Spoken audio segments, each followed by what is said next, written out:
what raising children was like 50,000 years ago. You wake up to the sound of soft breathing right next to your ear. There are no cribs in this room.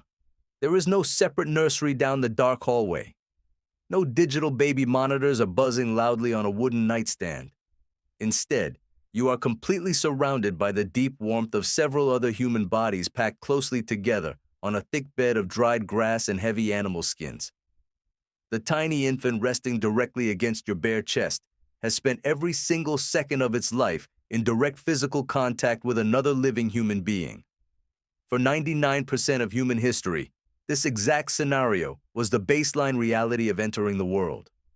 For roughly 300,000 years, your ancestors raised healthy, resilient children without a single parenting book, plastic stroller, or formula bottle. Today, a modern parent often isolates themselves inside a quiet, locked house. They struggle completely alone to balance exhausting household chores with the relentless demands of a crying newborn. How did early humans manage to raise fragile infants in a brutal world teeming with deadly predators, harsh, unpredictable weather, and constant tribal movement? The answer to this mystery lies in a fundamental biological reality that separates us from every other primate on the planet. Human babies are born fundamentally unfinished. Their bodies are remarkably weak. Their brains are highly undeveloped. If a wild horse is born on the open savanna, it can stand up and run within minutes to escape lurking danger. Even a tiny baby chimpanzee can cling tightly to its mother's thick fur from day one. This useful biological trait allows the chimpanzee mother to climb high trees and forage for food without ever dropping her vulnerable offspring. A human baby, however, remains completely helpless for many months. Anthropologists call this unique biological phenomenon secondary altriciality. This complex technical term simply means that our infants are born far too early in their physical development compared to other mammals.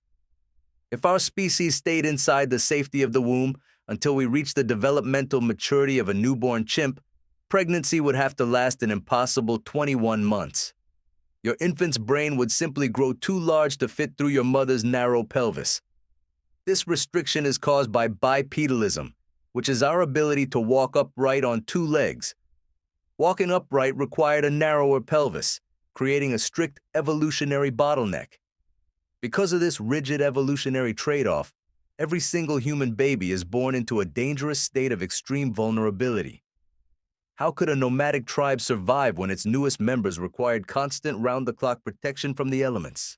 To understand how our prehistoric ancestors solved this existential crisis, we must look at the groundbreaking work of anthropologist Sarah Blaffer-Hrdy. Her extensive research into human evolution and cooperative breeding completely refutes the modern myth of the isolated nuclear family. In the deep past, a mother never raised a child by herself.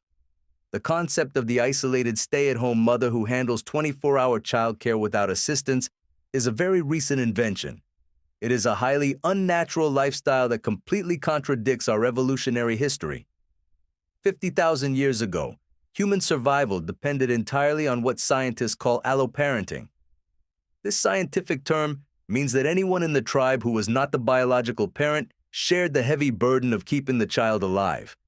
Grandmothers, aunts, older siblings, and trusted friends all stepped in to help. They provided food, constant protection, and emotional comfort to the developing infant. This system allowed the biological mother to rest and recover her energy. Without this cooperative network, our large-brained species would have gone extinct long ago. Why did this communal system become the absolute secret to our species' global success?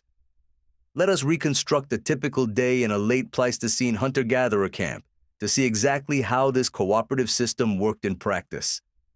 The late Pleistocene was an epoch of Earth's history characterized by repeated glacial cycles, lasting until about 11,000 years ago. The sun slowly rises over the wide savanna, painting the vast sky a deep shade of orange. You do not have to rush to get a screaming toddler dressed for daycare. You do not need to pack a tiny plastic lunchbox before running to a stressful job. The entire camp operates as a fluid, open, and communal space. When the biological mother needs to walk a few miles to gather nutrient-rich tubers or collect fresh water, She does not panic about finding a professional babysitter. She simply passes her warm infant to an experienced aunt or an elder grandmother who is staying behind to mend stone tools near the central campfire. This practice is supported by the famous grandmother hypothesis. This theory states that human grandmothers evolved to live long past their reproductive years specifically to help raise their grandchildren, ensuring the survival of their genetic lineage. Anthropological observations of modern hunter-gatherers provide clear evidence for this ancient lifestyle. The Juhwanzi people of the Kalahari Desert were studied extensively over several decades by researcher Polly Wiesner.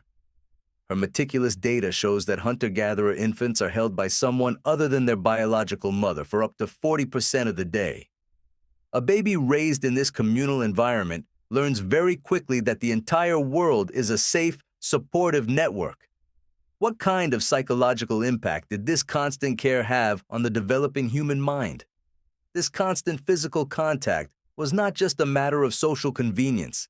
It was a strict biological necessity for daily survival. In an ancient world without synthetic blankets, central heating, or insulated houses, skin-to-skin contact was the only way to regulate a newborn's fragile body temperature during freezing desert nights. It was also the primary defense against lethal predators. A crying baby left completely alone in the dark is a loud, undeniable beacon for hungry hyenas and leopards. Therefore, prehistoric infants were carried almost constantly in soft slings made of animal hide or securely woven plant fibers. When a baby cried, the physical response from the surrounding tribe was immediate. Archaeological evidence from Upper Paleolithic sites across Europe strongly suggests that infants were rarely, if ever, left to cry themselves to sleep. The modern cry-it-out method would have been viewed by your ancient ancestors as a form of reckless endangerment. It would have invited predators straight to the heart of the camp. Breastfeeding was also frequent and on demand, often lasting for 3 to 4 years. This prolonged nursing acted as a natural child spacing mechanism, keeping populations stable. Why do we today assume that the ancient past was a time of cold, unfeeling brutality? This brings us to a major counterintuitive twist in the long story of human evolution. You might assume that because life 50,000 years ago was physically brutal, prehistoric childhood must have been a miserable, highly stressful ordeal. The anthropological data suggests the exact opposite reality. In many distinct ways, prehistoric children experienced a level of personal freedom, creative play, and emotional security that modern children can only dream of experiencing. Because the entire tribe functioned as one large extended family, young children did not experience the intense stranger anxiety that frequently plagues modern toddlers. From a very young age, kids mixed freely across all different age groups. There were no age-segregated classrooms in the savannah. There were no organized sports controlled entirely by anxious adults. Instead, a multi-age playgroup of children ranging from toddlers to teenagers would wander around the periphery of the camp together without adult supervision. They explored streams, climbed trees, and chased small animals. How did these unsupervised children manage to learn the complex skills required for adult survival? This mixed-age play was actually a brilliant evolutionary learning mechanism.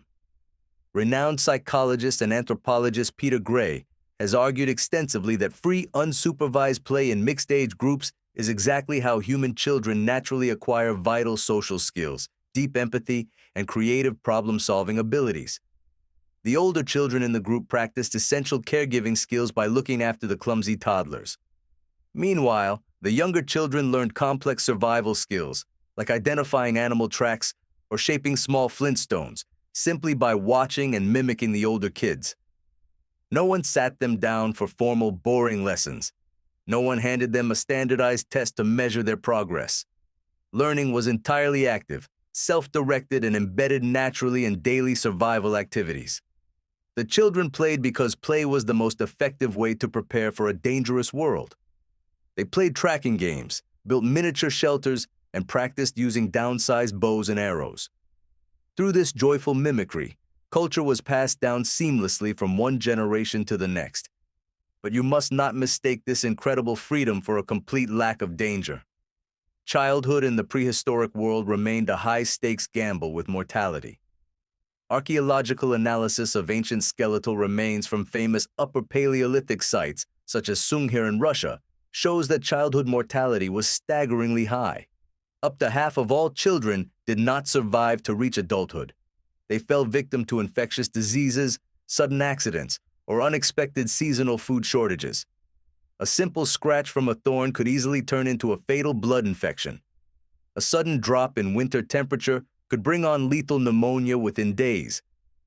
Paleopathologists, who are scientists that study ancient diseases in bones, often find signs of severe nutritional stress in prehistoric skeletons. These signs include linear enamel hypoplasia, which are permanent lines left on teeth when a child's growth stops due to starvation or illness. However, the presence of carefully buried children at the Sunghir site proves that early humans did not become emotionally detached from their vulnerable offspring. These ancient children were buried with immense care. They were adorned with thousands of hand-carved ivory beads and spears formed from massive mammoth tusks. This elaborate burial practice proves that the loss of a child was met with profound, crushing grief. The entire tribe invested massive amounts of emotional energy and material wealth into their young.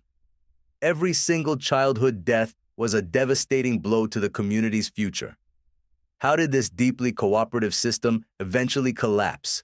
As agriculture took hold across the globe around 10,000 years ago, this entire cooperative structure fractured completely.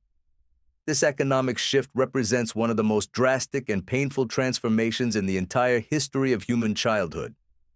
When humans settled into permanent villages to farm crops, families became strictly tied to specific plots of land. The loose, cooperative tribal networks began to shrink rapidly into isolated households. Instead of spending the entire day playing freely in the wilderness, children were suddenly put to hard labor in the muddy fields. They spent hours pulling weeds, guarding domestic livestock, or minding younger siblings inside cramped homes. The carefree, exploratory play of the hunter-gatherer child was systematically replaced by the rigid, repetitive labor of the peasant child. Childhood became a time of economic utility rather than free exploration.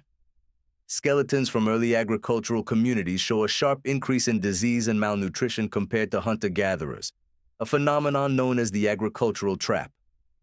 Families needed more hands to work the fields, so birth rates spiked, but the quality of childhood plummeted. Look into a modern mirror today, and you can see the clear echoes of this ancient transition. We live in a wealthy society that constantly emphasizes independence, privacy, and extreme self-reliance. We buy larger houses with separate, isolated bedrooms for our young children. We install high-tech digital cameras to watch them nervously from another room. We struggle daily through the exhausting, overwhelming demands of parenting with minimal outside help from our neighbors. We wonder why postpartum depression is so prevalent in the modern world. We wonder why modern parents feel so deeply burned out and hopeless.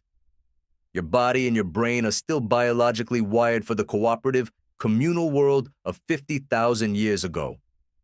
We are a species designed by evolution to raise children in a village.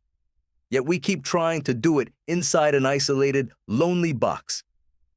We have traded the supportive network of the tribe for the convenience of modern gadgets, leaving parents isolated and children disconnected from multi-generational care. You wake up to the sound of soft breathing right next to your ear.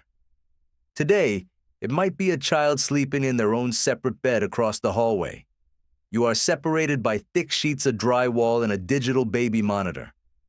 But if you listen closely to the ancient rhythms encoded deeply in your own biology, you will realize something important. The deep desire for connection, community, and a true village to share the load has never truly left us.